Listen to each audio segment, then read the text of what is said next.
अस्सलाम वालेकुम डीज़ेड व्लॉग में खुशामदीद। उम्मीद है आप सब खैरियत से होंगे। मैं भी बिल्कुल ठीक हूँ।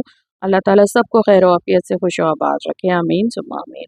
तो भाई शुरू हो गई थी सफाइयाँ, और सफाई में करवा रही थी स्पेशल इसलिए कि कराची से आ रहे थे मेहमान, जिनके लिए मैं बना रही थी चिकन का कौरमा और आलू मटर का पुलाव और उसके साथ क्रीमी मैकरोनी।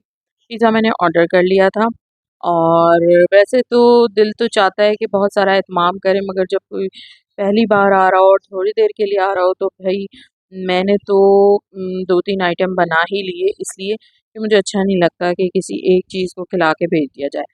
तो मेहमान को खुश होके जाना चाहिए, और अपनी तरफ से ना मेहमान अल्लाह की रहमत होते हैं, उनके लिए कोई कसर नहीं छोड़नी चाहिए।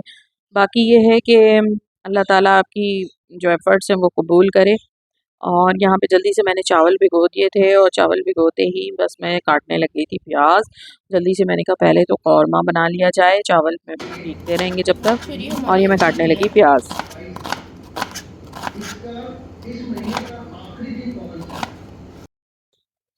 अच्छा, प्याज बहुत रफली काट ली थी ना, तो मैंने कहा ये कौरमे के लिए सही नहीं रहेगी। तो मैंने इसमें जल्दी से ना आलू मटर का पुलाव चढ़ाना था, तो उसमें तो चल जाता है चावलों में इस तरह का। उसके बाद ना मैंने प्याज को स्लाइस किया कौरमे के लिए, क्योंकि जितनी बारीक प्याज होती है ना वो बड़ी अच्छी ब्राउन होती है। ये तो मेरी आलू मटर के पुलाव की रेसिपी मेरे चैनल पे पड़ी हुई है, सर्च करके देखी जा सकती है। और यहाँ मैं बना रही थी कौरमा, इसकी रेसिपी किसी को चाहिए तो मुझे बताएं। कौरमा बनाना वैसे तो बहुत आसान है, लेकिन जो मेरा स्टाइल है ना वो उसमें एक सीक्रेट है। कुछ मज़ेदार मज़ेदार सी मतलब रेसिपीज़ जो है वो इन्हेंस की हुई है मैंने। तो अगर किसी को इसकी रेसिपी चाहिए तो ज़रूर मुझे बताएं कमेंट में, तो मैं इसकी रेसिपी ज़रूर दूँगी, स्पेशली बनाऊँगी फिर दोबारा से कौरमा। अच्छा, ये प्याज को मैंने जल्दी से ब्राउन करना था, ब्राउन करके बड़ी दोनों चीज़ें बड़ी कमाल की बनी थी। पूरी रेसिपी नहीं दिखाऊँगी मैं आपको, क्योंकि ना इतना टाइम नहीं था। मेरे पास जल्दी-जल्दी मैं काम कर रही थी, और मेहमान जो थे वो आने वाले थे बिल्कुल, और मुझे काफ़ी टाइम हो गया था। और बच्चे जो थे ना वो रोटी लेने गए हुए थे।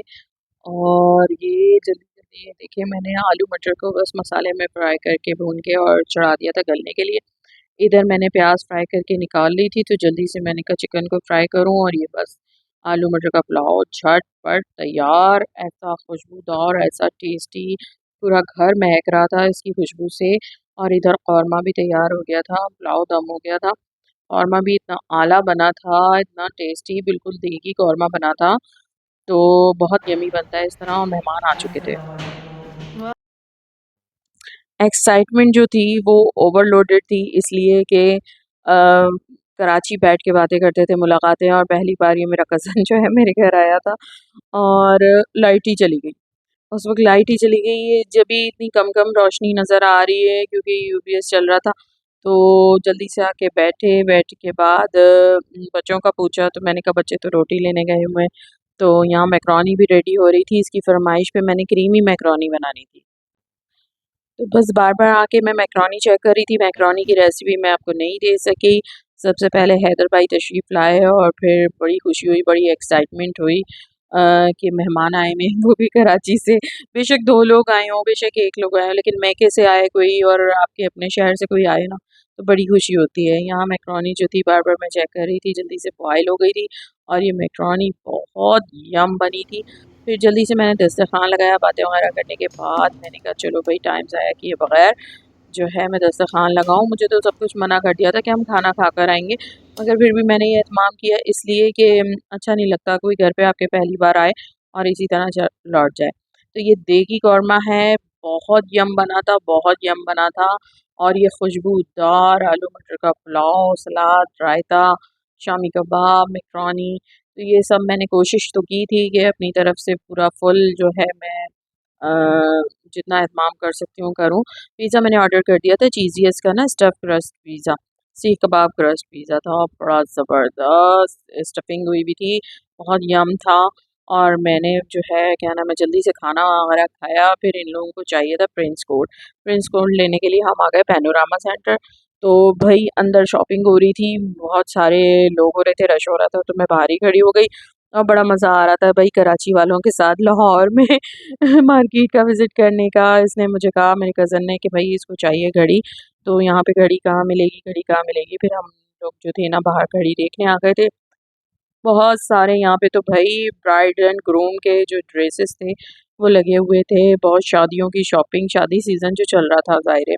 अच्छा, हल्की-हल्की सर्दी हो मोहम्मद ना तो तुम भी खड़े रहो। शादियाँ बहुत उरूज पर होती हैं। जल्दी से हमने घड़ी ली बाहर से आके, और ये घड़ी हमें बहुत सस्ती मिली। कोई बताए इसकी कीमत क्या होगी? और बहुत प्यारी घड़ी थी, टाइम नहीं बहुत मिलाया, टाइम मिलाओ। खूबसूरत घड़ी। क्या इस टाइम? प्राइस में ना बहुत ज़बरदस्त मिली, और फिर हम इनको छोड़ने जाने लगे शादी वाले घर। तो बाकी जो शादी की वो आगे तकरीबात है, निकाह की सॉरी, वो मैं आपको दिखाऊँगी पूरा कराची का मुकम्मल व्लॉग।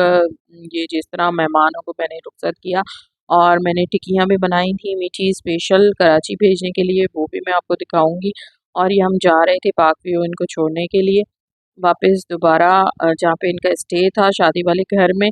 तो जल्दी-जल्दी मैंने कहा जल्दी से आए शादी वाला घर, बड़ी एक्साइटमेंट हो रही थी। और बहुत खूबसूरत सजाया हुआ था शादी वाला घर। बहुत प्यारा लग रहा था, बहुत प्यारा। बस अल्लाह ताला खुशियाँ नसीब करे कपल को। बहुत प्यारा लगा, मुझे तो बहुत खूबसूरत लगा। तो ख़ास तौर से दरख्तों में जब लाइटें होती हैं ना तो बड़ा प्यारा लुक आता है। तो ये था भाई शादी वाला घर, और शादी वाले घर को आपने देख लिया। आगे आपको दिखाऊँगी इंशाल्लाह नेक्स्ट व्लॉग में, मैं आपको दिखाती हूँ पूरा निकाह की तकरीब। और मिलते हैं आपसे नेक्स्ट व्लॉग में, तब तक के लिए अपना बहुत सारा ख़्याल रखें। टेक केयर, अल्लाह हाफ़िज़।